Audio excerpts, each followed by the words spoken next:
Thank you very much for that kind introduction, Catherine. It's such a privilege for me to be here today and sharing some of my research with you. So today we're going to talk about relationships, our relationships, business relationships, and how our relationships have changed over time, and how the nature of the connectivity of these relationships has changed the nature of risk as we know it in the world. So it's no surprise that we're all connected, because we are, after all, social beings. And so what we'd like to do today is to shine a light on the structure of our relationships and understand how the structure of our relationships changes the nature of things and changes the nature of risk. So what do we mean by changed relationship structures? I guess a clear example of how relationship structures have changed very recently is our experience with the lockdown. So when the world experienced the global COVID-19 pandemic, most countries in the world were put into lockdown, and this lockdown effectively changed the structure and nature of our relationships. So, for example, in the past, in pre-COVID-19 days, we would spend the vast majority of our day, for most of us would spend the vast majority of our day at work or at uni or at school. And then all of a sudden, just practically overnight, we've had to spend a vast majority of our day at home. So at this point, I'd like to invite you to reflect on the nature of our relationships at home during this lockdown period. If you could open up a browser on your phone or on your laptop or on your computer and go to menti.com and enter this code 373822, and you'll be prompted to put down three words that you can use that you think best describe your relationships at home during this lockdown period. So I'll give you a little bit of time to think about how your relationships, the nature of your relationships with your family have changed during the lockdown period. I'll give you a little bit of time to log in to menti.com and just share, let's all be just candid. I'm not gathering any of your names, so there's no way to trace who said what, but please, I invite you to enter the code. Can you all see the code? It's 37. Sorry, let me just. Can you see the code? I don't see anyone. Yeah, excellent. Thank you. So you can type in up to three words to best describe your relationships at home. Let's see. Oh, boring time at home, transparent, improving relationships at home, more intimate relation, no spending. Yes. If there's anything that's good that's happened to me over this lockdown period, is that I haven't been spending heaps on coffee. I drink too much coffee, and I think I spend too much on coffee. So yes, I totally agree. So let me see, we have tiring, yes, for some reason, yes, more tiring. Boring, oh no, a lot of you are bored. Conflict, absolutely. So we're beginning to see a mix of words that describe our relationships at home. Some of these words are positive words, like more loving and closer and more intimate relationships. But clearly, our close proximity with our families for essentially 24/7, the whole day with our families, has in fact created conflict as well. So it's not all positive and it's not all good. And this is totally normal. This is indeed the nature of relationships. Relationships tend to be a double-edged sword. Excellent. All right. So let's think about why these relationships have changed. Our relationships have changed because of an external shock. And that external shock was the COVID-19 virus crisis. But relationships change not just as a result of external shocks, but relationships change sometimes because of our active intervention. And if we were to just take a very quick trek back through history, we will find that the world has actively taken steps to change the nature of economic and political relationships in the world through a process that we now know as regional integration. And these regional integration efforts became very popular in the post-World War II period, when essentially Europe and the rest of the world didn't want to experience that scale of war and conflict ever again. So regional integration or economic integration became the most popular risk reduction mechanism in the post-war period. And these regional integration initiatives come in many different forms. On the one end of the spectrum, we have a looser type of regional integration, which we know as the free trade area, where essentially a group of countries comes together and removes barriers to trade with each other. So they bring the tariffs associated with trade down to zero between those countries. And then we have a much deeper form of integration, which is called a customs union, where different countries come together to not just remove tariffs, trade tariffs among each other, but they also establish a common tariff border so that every import that comes from other countries outside the customs union is charged the same tariff, essentially. And then we've got common market, economic union, and finally, the deepest form of integration, which we know as total economic integration. And the best example for that is the European Union. So the European Union has the longest experience in economic integration in the post-war period, because as early as 1957, Europe essentially said, we're going to integrate. We don't want war ever again. And so since then, it has taken a journey from being a customs union to the European Union, which is essentially a totally economically integrated region today. On the other side of the spectrum of integration, we have the Southeast Asian region. So the ASEAN region wasn't even a free trade area in 1967.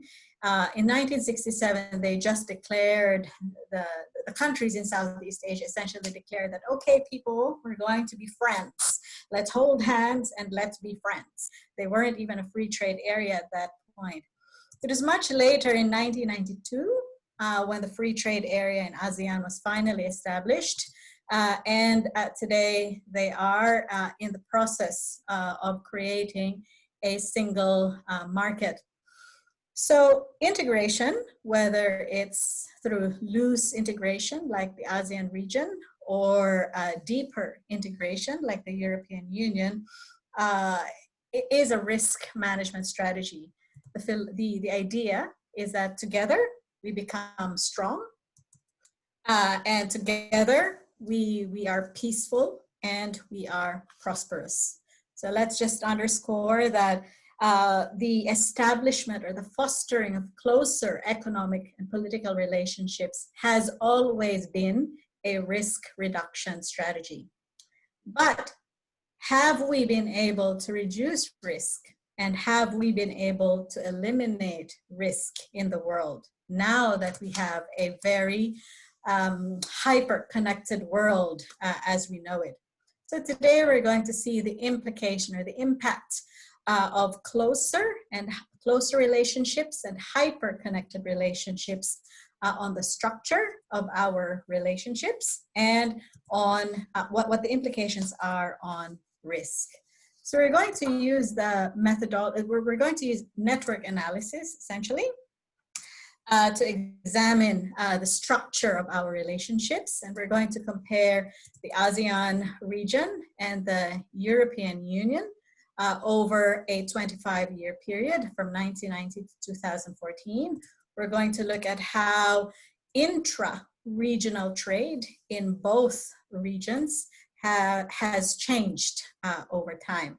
Remembering that the ASEAN region is a much more loosely connected free trade area, whereas the European Union is a much more deeply connected region.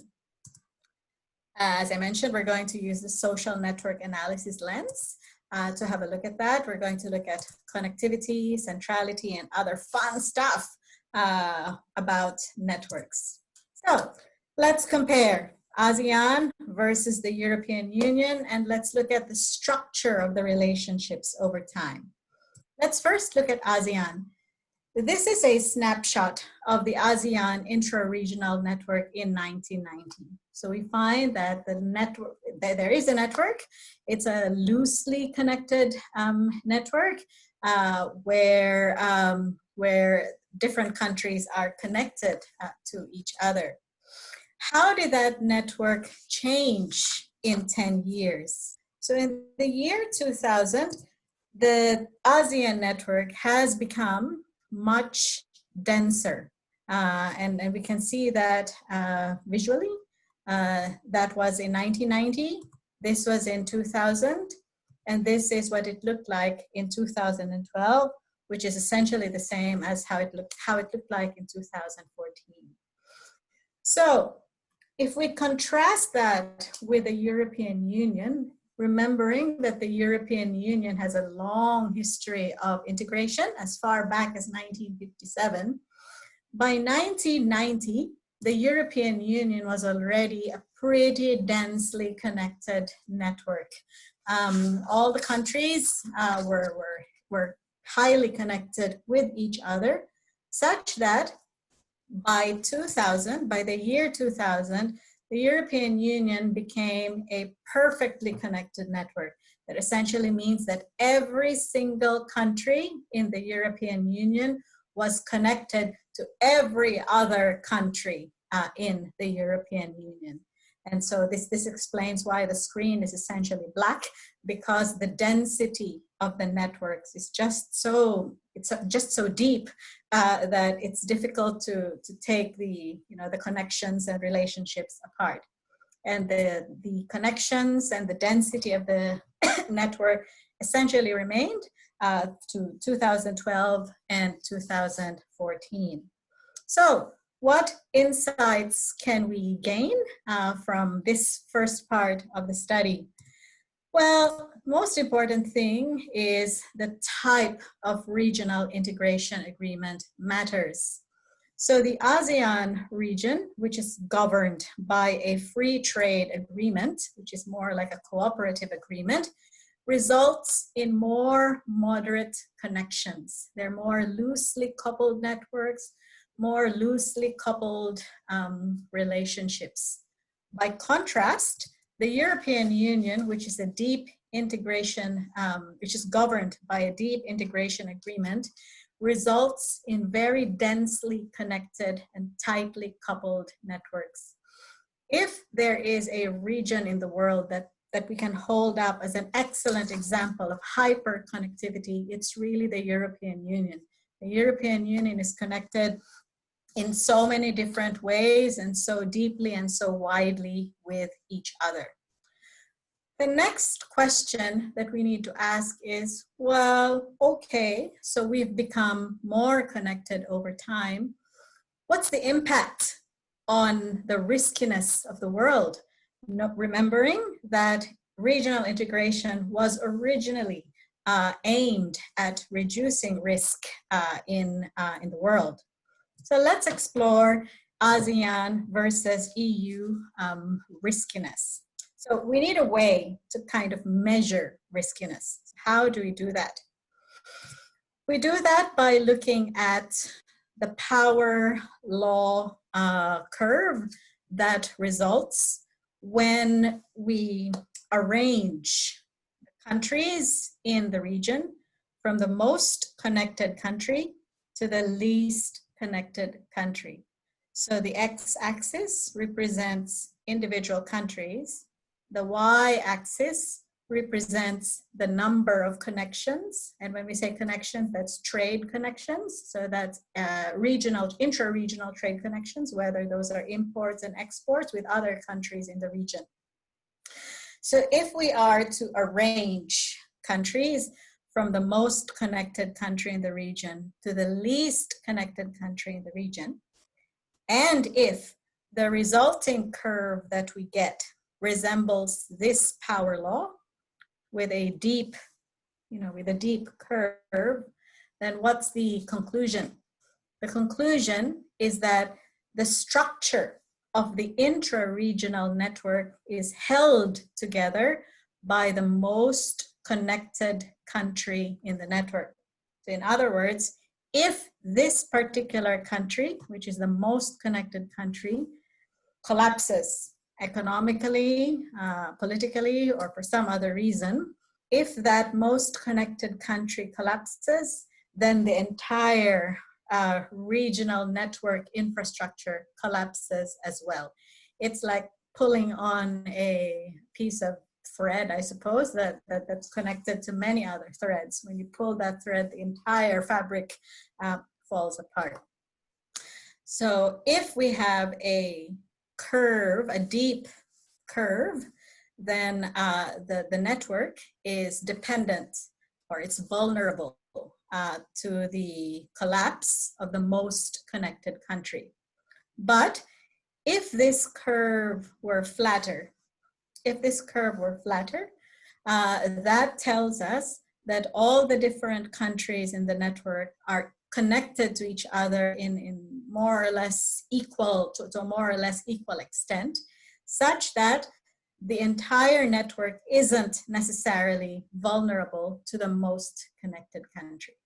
Okay, let's apply this now to the ASEAN regional network versus the European Union regional network. Are you ready? Get your phones out, because we'll have a little quiz, little quizzes as we go along.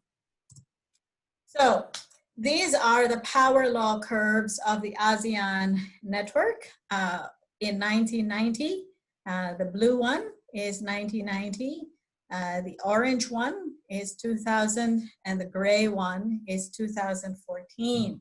So we find that the 1990 curve was a much deeper curve compared to the 2014 curve.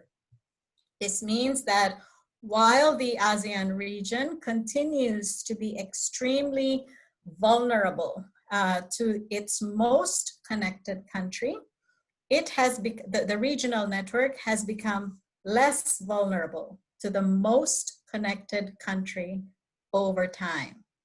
The question is that most connected country the same? Was the most connected country in ASEAN in 1990 the same as the most connected ASEAN country in 2014? What do you think?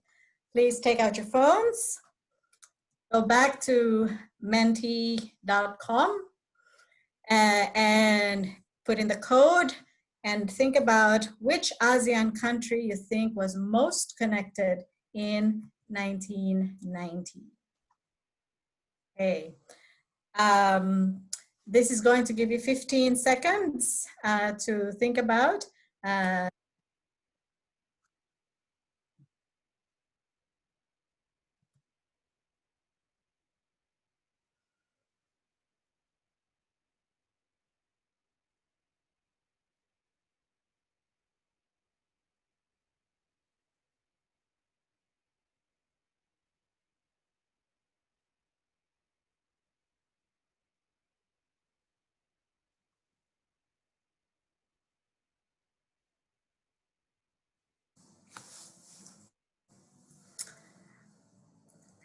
That's amazing. I think you know your ASEAN stats very much, very well. So indeed, Singapore was the most connected ASEAN country in 1990.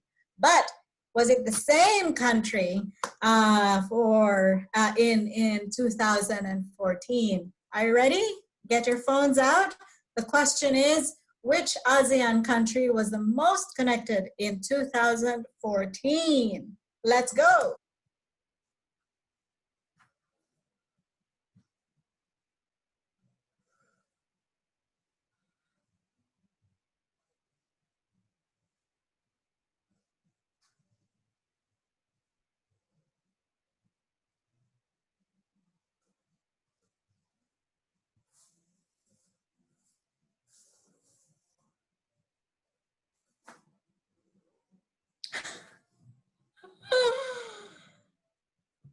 That always comes as a surprise. When I ask that question, Thailand is probably the last country that people think is the most connected country in ASEAN in 2014. It was the most connected country in 2014, and it still is the most connected country today, would you believe? So, and this is an example of how the structure of the relationships within ASEAN, the structure of the international trade relationships in ASEAN have clearly changed over time. Singapore used to be the most connected country, but now the tables have kind of changed, turned, and Thailand is now the most connected country. And whenever I get to this slide, I always like pointing out an amazing fact. I usually like to highlight the case of Vietnam, which was at the bottom, pretty much at the bottom of the leaderboard in 1990.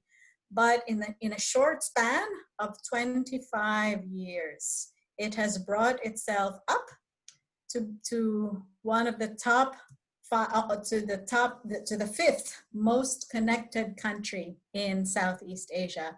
And I always say that Vietnam is the ASEAN, the miracle, the economic miracle of ASEAN.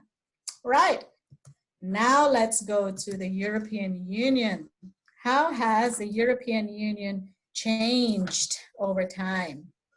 Okay, so the European Union network, we can see in 1990, that's the blue line, was already pretty flat, right? It's already pretty flat.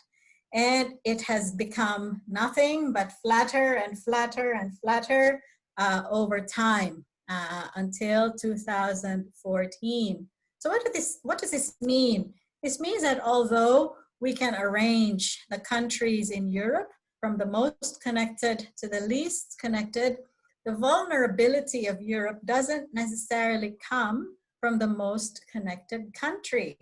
But where does it come from? Before we go there, let's think about what your thoughts are on the most connected EU country in 1990 versus the most connected EU country in 2014. Go back to menti.com and let's get ready. Key in your answers for what you think the most connected EU country was in 1990. Let's go.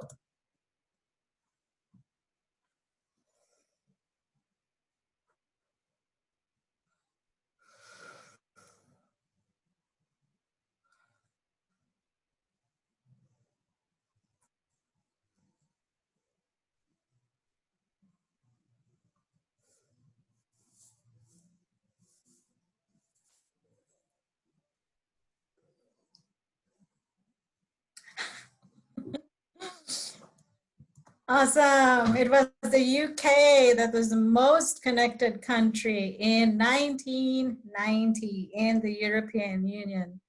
Did that change 25 years later in 2014? Are you ready?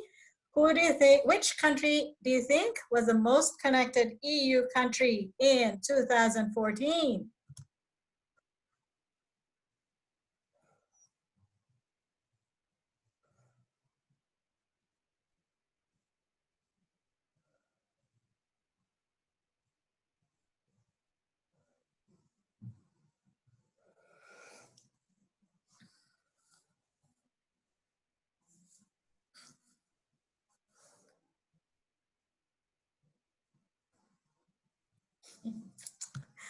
Excellent. We know our EU economics, and indeed Germany is and remains to be the most connected country in the European Union. So it's changed over time. It was the United Kingdom and then Germany, but the rest of the leaderboard has pretty much changed significantly over time. So let's compare the ASEAN region and the European Union side by side. And let's evaluate the riskiness of both regions. We've got ASEAN in 1990, which is a much deeper curve, which tells us that it was very vulnerable to Singapore in 1990. And the European Union was pretty much flatter, but still pretty vulnerable to the UK in 1990. Both curves have become flatter over time. So this is 2002 and this is 2014. What insights do we get about risk? What insights can we pick up about risk? Well, clearly the nature of risk in the ASEAN region is very different from the nature of risk in the European Union, because in the ASEAN region, the region is still, countries are still very vulnerable to the collapse of Thailand. So the power law curve is still quite deep. And that means that the risk in the ASEAN region is a concentrated risk. It's concentrated on Thailand. So Thailand must remain strong economically and must remain connected economically so that the entire ASEAN regional network retains its structure. However, the case is very different in the European Union because all the countries are pretty much connected to each other to the same extent. What does this mean? This means that the nature of risk is very different. Rather than being concentrated on the most connected country, the nature of risk is random. It means that anybody, any country in the European Union can become weak or can collapse or exit, and the entire fabric of the European Union's network structure is going to get disrupted. So in summary, what we've done in the world is that we've tried to reduce our risk exposure in the post-war period by fostering closer relationships with each other.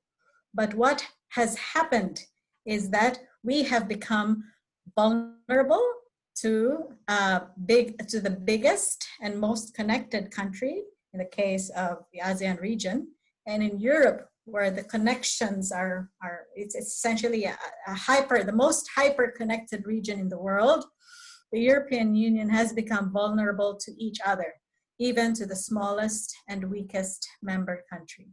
So to close, we have connected and forged relationships to reduce risk, but we have not eliminated risk, because what has happened is that risk has transformed over time. The nature of risk has transformed over time.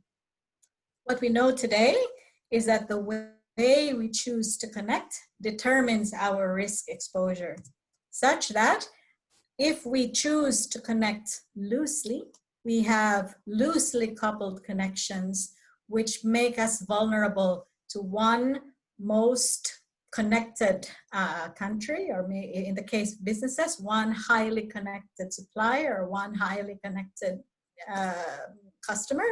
So the nature of risk in loosely coupled connections is a concentrated form of risk. However, in tightly coupled and hyper-connected regions, the nature of risk is random.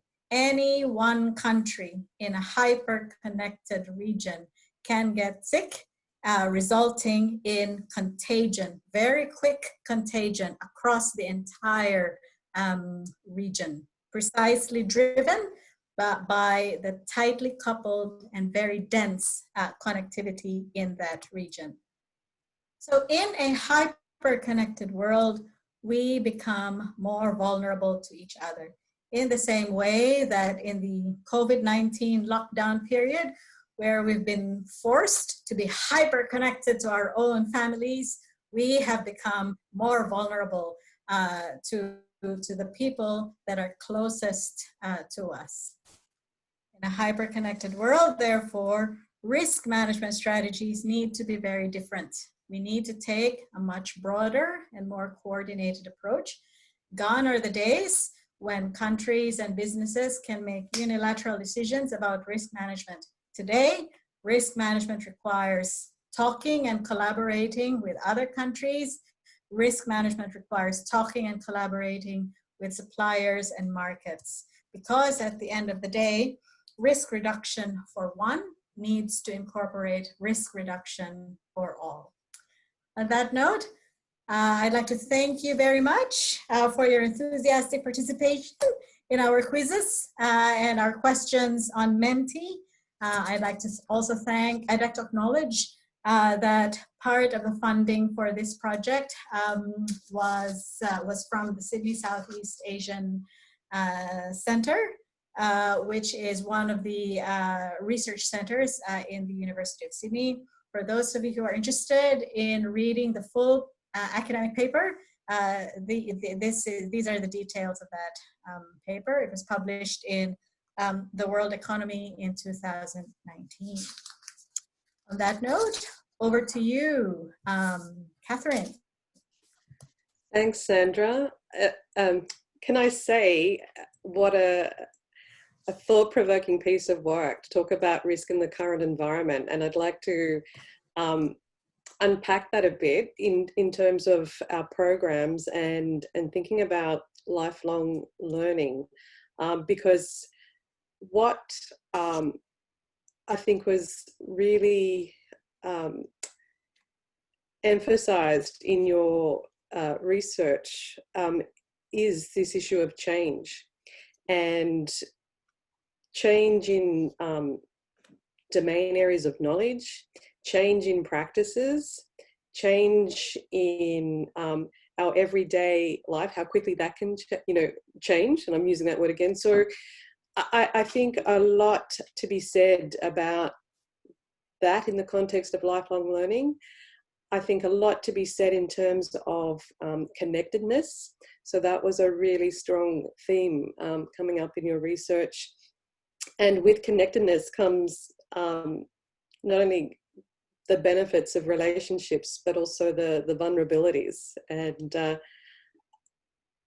I think that's another really interesting area for me, that and I like a lot of socio-technical change, so more the technology element of this. So I'll come to that a bit later as well.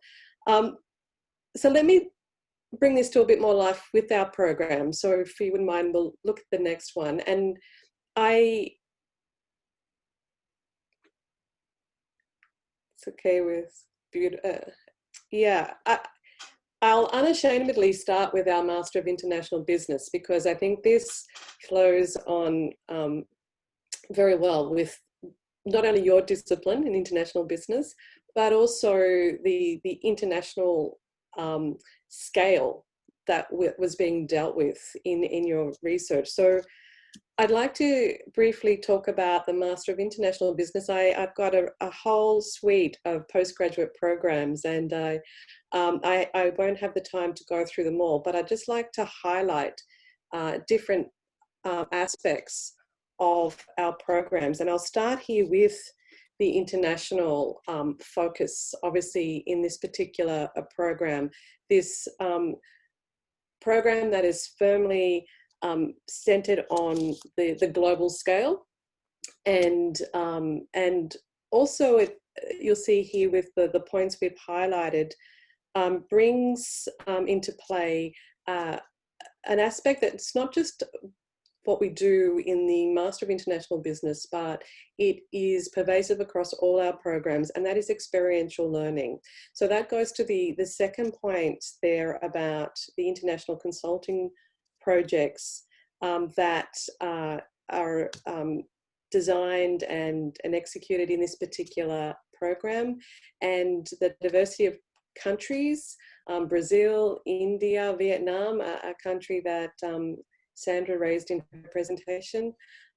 This is based on a 2-week study tour, and brings that last point I wanted to highlight about how we align all our programs with industry, and we work with companies and other government organizations to solve real problems. And when we talk about real problems in today's context, these are very complex problems, and we need to equip ourselves with the tools and the techniques and the approaches that are going to allow us to be able to respond to these the complexity that we have to deal with in today's world. And we know that right now because we're living, all of us across the globe are living through the COVID-19 contagion. So I think it's this particular time we find ourselves in is not only very challenging, but is also making us really think about what are the opportunities that lie ahead, socially, economically, politically. And I'd like to highlight that now with our list of programs. So you can see here there's a huge suite of programs in our postgraduate offerings, and across all of those programs, if I was to find or to talk to you about some common themes, they are all future focused. It's all about how we navigate in this changing landscape effectively in moving forward. We underpinning everything we do in our programs, I'm proud to say, is also based on the principles of responsible management and innovation, which is incredibly important given how we're going to have to rethink and change potentially everything we do in the workplace, potentially how we see economies, and definitely in terms of how we manage risks. We've got multiples of risks happening in terms of the geopolitical risks, the economic risks, the technology risks, and how we manage that responsibly is critical. So that would be another flavour across all of our programs. And the third point, and I've touched on it in the previous slide when I was talking about the Master of International Business, is how all of our programs are industry aligned. It's about ensuring that we work, we collaborate, we design with industry partners and government and not-for-profit sector to make sure that our programs are highly relevant and highly future focused. And so it is in partnership, it's a co-design.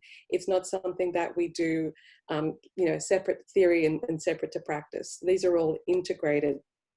So if I was to highlight a few other things about the programs here, what makes each of these programs distinctive, and how does that assist you in making choices as to what's going to suit you best?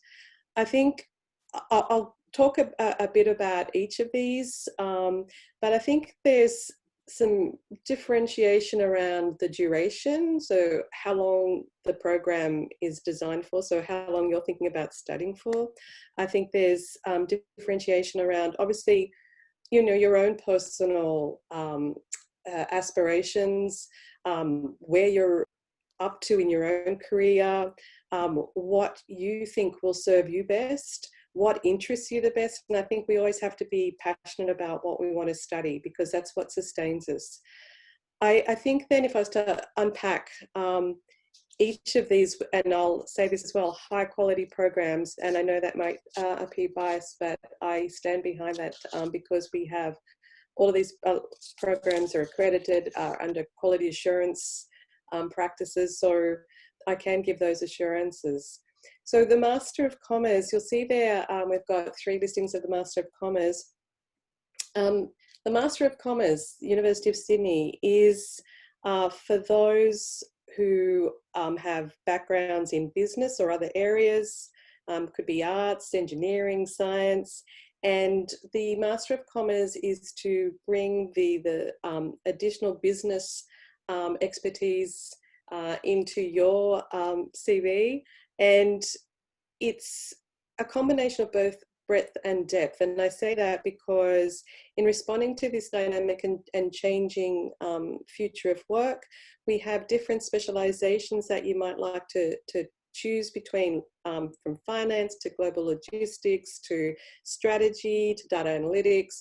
So there's a suite of different types of specializations you can take. And as you'll see there, there's for the 2020 semester 2 intake, our Master of Commerce of 2 years.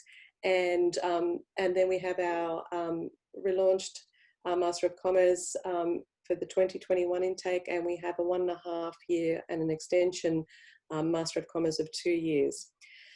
If I look at the business administration, our Master of Business Administration and MBA Leadership and Enterprise, obviously what I'd focus on there is this global thought leadership, expanding your networks. If you have advanced technical skills and you want to now expose yourself to more of the leadership, how to compete in a competitive environment, the Master of Business Administration might be the program that's going to best suit your needs. And when we're thinking about leadership in the current context, I was in a Global Sydney Ideas webinar earlier today, which is something else that being part of the University of Sydney, you get to participate in different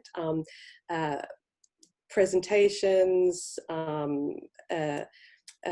research pieces that that international scholars are there to share with you.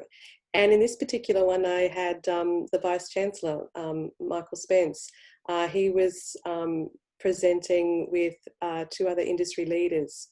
And one of the most dominant themes in that webinar today was on leadership, on the future of political leadership, leading through a crisis. What do we do post-crisis, and the need for authentic leadership. And that time and time again from a member of, she was a general manager in the banking sector, from a senior public servant, and Michael Spence, our Vice Chancellor, that was a dominant theme about how critical leadership was. So I think we can't, and leadership is not only threaded through different parts of our program, but absolutely it's emphasised in the MBA.